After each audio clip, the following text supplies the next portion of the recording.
Hello, എല്ലാവർക്കും moms help ലൈൻ്റെ പുതിയ വീഡിയോയിലേക്ക് സ്വാഗതം.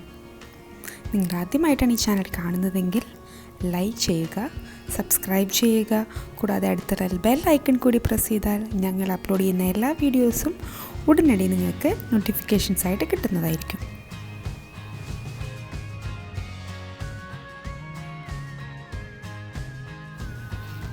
സാധാരണ ഒരാൾ ഗാർഡനിങ് തുടങ്ങുന്നത് എങ്ങനെയാണ്? ഞാനടക്കമുള്ള പല ആൾക്കാരും വലിയ ഹൈ ലെവൽ പ്ലാനിംഗ് ഒന്നും ഇല്ലാതെയാണ് ചെടികൾ വളർത്താൻ തുടങ്ങുന്നത്. പക്ഷെ അങ്ങനെയല്ല. ഞാൻ എല്ലാവരെയും കുറിച്ചല്ല പറയുന്നത്. മിക്കവാറും ആൾക്കാർ വലിയ പ്ലാനിംഗ് ഒന്നും ഇല്ലാതെ കുറച്ച് ചട്ടി വാങ്ങും, കുറച്ച് ചെടികൾ വാങ്ങും. ഇപ്പോൾ ചട്ടി വാങ്ങിയില്ലെങ്കിലും ചിലർ കുറച്ച് ഗ്രോ ബാഗ്സ് വാങ്ങും, അല്ലെങ്കിൽ ഏതെങ്കിലും ഒരു പ്ലാസ്റ്റിക് ബോക്സ് എടുക്കും. ആ പ്ലാസ്റ്റിക് ബോക്സിൽ ചെടി നട്ടു തുടങ്ങും. ഞാനൊക്കെ അങ്ങനെയാണ് തുടങ്ങിയത്. പക്ഷേ കുറേ കഴിഞ്ഞപ്പോഴാണ് എനിക്ക് മനസ്സിലായത്, നമ്മൾ അങ്ങനെ ചെയ്യുന്നതിനേക്കാൾ നല്ലത് നമ്മളെല്ലാം ഒരു പ്ലാൻഡ് രീതിയിൽ ചെയ്യുകയാണെന്നുണ്ടെങ്കിൽ നമുക്ക് പല കാര്യങ്ങളും തെറ്റുകൂടാതെ ചെയ്യാൻ പറ്റും. അങ്ങനെയുള്ള പല കാര്യങ്ങളെ കുറിച്ചാണ് ഞാൻ നിങ്ങളോട് ഇന്നിവിടെ ഈ വീഡിയോയിൽ പറയാൻ പോകുന്നത്.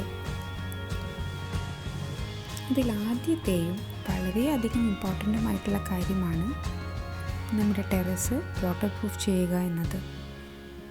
വാട്ടർ പ്രൂഫ് ചെയ്യാതെ നമ്മൾ ടെറസിൽ ഗാർഡനിങ് ചെയ്ത് കഴിഞ്ഞ് കഴിഞ്ഞാൽ നമ്മൾ ഒഴിക്കുന്ന വെള്ളം എല്ലാം ഇറങ്ങി നമ്മുടെ കോൺക്രീറ്റിൽ ലീക്ക് ഉണ്ടാവാനും വിള്ളൽ വരാനും ചാൻസസ് കൂടുതലാണ്. അതേപോലെ തന്നെ ചെടികളുടെ വേര് താഴേക്ക് ഇറങ്ങി കോൺക്രീറ്റിൽ വിള്ളലുണ്ടാകും. ഇതെല്ലാം ഒഴിവാക്കാൻ വേണ്ടി നമുക്ക് എന്തു ചെയ്യാം? വൈറ്റ് സിമെൻറ്റും ബ്ലാക്ക് സിമെൻറ്റും ഈക്വൽ എമൗണ്ടിലെടുത്ത് അതിലേതെങ്കിലും ഒരു ലീക്ക് പ്രൂഫ് ഏജൻറ്റ് കൂടി മിക്സ് ചെയ്ത് നമ്മുടെ ടെറസിൻ്റെ ഫ്ലോറിൽ നന്നായിട്ട് അപ്ലൈ ചെയ്ത് കൊടുക്കുക. 1-2 കോട്ട് നമുക്ക് വേണമെങ്കിൽ അടിക്കാം. ഇതിൻ്റെ മുകളിലായിട്ട് ഏതെങ്കിലും ഒരു പ്ലാസ്റ്റിക് ഇമൽഷൻ പെയിൻറ്റ്, അത് നിങ്ങൾക്ക് ഇഷ്ടമുള്ള ഏത് കളറിലുള്ള വേണമെങ്കിലും നമുക്ക് ചൂസ് ചെയ്തിട്ട് അതും കൂടി അപ്ലൈ ചെയ്ത് കൊടുക്കുക. ഇത് അപ്ലൈ ചെയ്യുന്നതോടുകൂടി നമ്മുടെ റൂഫ് വാട്ടർ പ്രൂഫ് ആവുകയും വെള്ളം ഇറങ്ങി കോൺക്രീറ്റ് കേടാവാതെയും നമുക്ക് സൂക്ഷിക്കാൻ പറ്റും. അടുത്തതായി വളരെയധികം ഇമ്പോർട്ടൻ്റ് ആയ ഒരു കാര്യമാണ് വാട്ടർ ഡ്രെയിനേജ്. നമ്മുടെ ടെറസിൽ ചെടിച്ചട്ടികളിൽ നിന്ന് ഒഴുകി വരുന്ന എക്സസ് വാട്ടർ അല്ലെങ്കിൽ മഴവെള്ളം, ഇത് ഒഴുകിപ്പോവാൻ ഒരു ഡ്രെയിനേജ് സിസ്റ്റം ഉണ്ടാവേണ്ടത് വളരെയധികം ഇമ്പോർട്ടൻ്റ് ആണ്. ടെറസിലൊരു സ്ലോപ്പ് നമ്മൾ വീട് പണിയുമ്പോൾ തന്നെ പണിയുന്നത് നല്ലതാണ്. നമ്മൾ ടെറസ് ഗാർഡനിങ് തുടങ്ങിയതിന് ശേഷം പിന്നെ നമ്മൾ വാട്ടർ ഡ്രെയിനേജ് ഉണ്ടാക്കാമെന്ന് കരുതി കഴിഞ്ഞാൽ അത് ഭയങ്കര ബുദ്ധിമുട്ടുള്ളൊരു കാര്യമാണ്.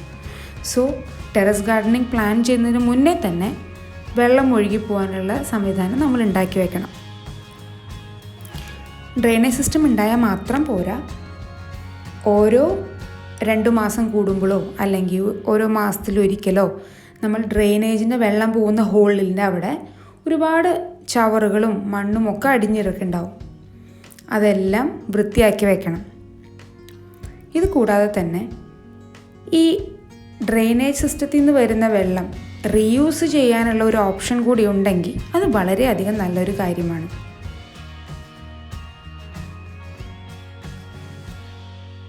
വെള്ളം ടെറസിൽ കെട്ടിക്കിടന്ന നമ്മുടെ കോൺക്രീറ്റിന് കംപ്ലൈൻറ്റ് വരും, വഴുക്കലുണ്ടാകാം.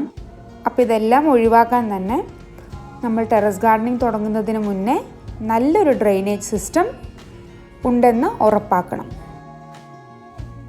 സോ നമ്മുടെ വീഡിയോ ഇവിടെ എൻഡ് ചെയ്യാണ്. ഇതൊരു സീരീസ് ഓഫ് വീഡിയോസ് ആണ്. അപ്പോൾ ഈ വീഡിയോ ഇഷ്ടമായെങ്കിൽ like, share and subscribe and stay tune four upcoming videos. Also സീരീസിലെ നെക്സ്റ്റ് വീഡിയോ ഇടുമ്പോൾ നോട്ടിഫിക്കേഷൻ കിട്ടാനായി ബെൽ ബട്ടൺ മറക്കാതെ പ്രസ് ചെയ്യുക. So thank you for watching and see you next time. Bye bye.